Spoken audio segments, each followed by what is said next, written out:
Is your love truly unconditional? Or is it secretly chained by fear, expectation, and the desire to control? Think about it. Modern culture tells us that to love means to hold on tightly. Movies glorify obsession, songs praise attachment. Social.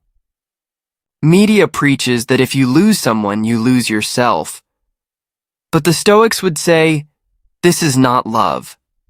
This is slavery. Real love, unconditional love, is not about weakness or blind devotion. It is about strength. It is about learning to love without chains, to care deeply, yet remain free. Today, we're going to explore how ancient Stoic wisdom can transform the way you approach love, attachment, and relationships, so you can love fiercely without losing yourself. Part 1. The modern paradox of love. We live in a time of conditional love. You're loved if you meet someone's expectations, if you behave how they want, if you give them what they crave. And when those conditions are not met, love fades. This creates fear. Fear of loss, fear of rejection, fear of not being enough. But here's the paradox. The more we cling, the weaker the bond becomes. The more we try to control, the faster love slips away. The Stoics understood this over 2,000 years ago. Epictetus said, "When you kiss your child, whisper to yourself, tomorrow it may die. Do not tempt fate." At first, this sounds harsh, but his point wasn't to be cold. It was to remind us that everything we love is fragile. By accepting this, we learn to love more fully, not less. Part 2. Stoicism's Secret. Love without attachment. Most people think Stoics were detached, unfeeling, but that's a lie. Marcus Aurelius wrote in his Meditations, "When you arise in the morning, think of what a precious privilege it is to be alive, to breathe, to think, to enjoy, to love." The Stoics did not reject love. They cultivated it, but they loved with wisdom, not chains. This wisdom comes from the dichotomy of control, knowing what is yours and what is not. You can control how much love, care, and honesty you give. You cannot control whether someone stays, whether they change, or whether they give you the same in return.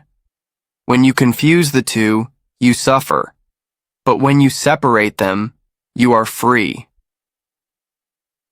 There's another powerful Stoic concept called oikiosis, the widening circle of affection.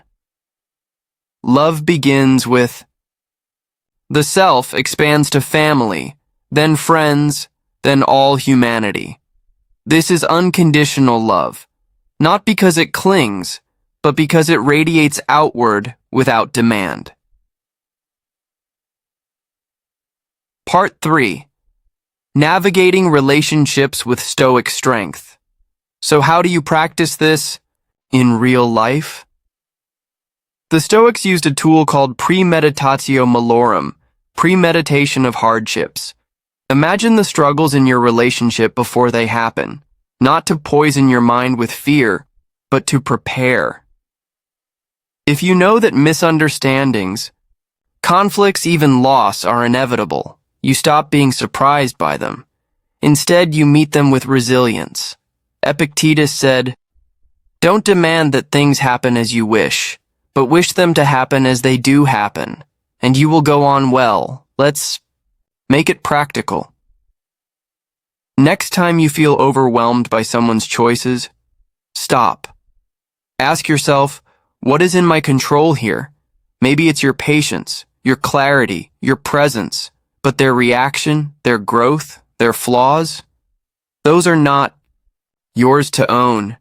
And when you stop trying to control the uncontrollable, you actually free space for love to breathe. Part 4. cultivating compassion and resilience. Stoicism is not about being a stone. It's about being unshakable so you can love more fiercely. The virtue of justice teaches us to treat others fairly, not through our selfish desires, but through what is right. This means loving someone not because they give us what we want, but because love itself is a gift. When grief and loss come, Stoicism offers strength. Seneca wrote, "What need is there to weep over parts of life? The whole of it calls for tears." He wasn't denying sorrow. He was showing us that pain is woven into existence. And when you accept that truth, you can transform suffering into growth. This applies not just to others, but to yourself. Too many people withhold self-love until they succeed, until they are validated, until someone else approves of them. But Stoicism teaches unconditional self-respect. Your worth is not measured by outside applause. It's measured by the character you cultivate inside. Part 5. Embrace a love that lasts. Here is the final truth. Unconditional love is not weakness. It is power. It is not dependency.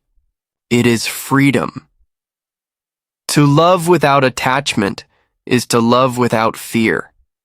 To give without keeping score. To care deeply while knowing that nothing in this world is fully yours to keep. Marcus Aurelius reminds us, when you have the power to benefit someone, why put it off? So love boldly, but love wisely. Be the kind of person whose love strengthens, not suffocates, because when you master attachment, you unlock the ability to love in its purest form, unconditional, resilient, and eternal. So, I ask you, are you ready to love without chains? Not the fragile love of conditions, but the strong love of Stoic wisdom. Begin today.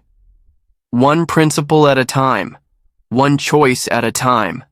Love fiercely, love freely, and never lose yourself in the process.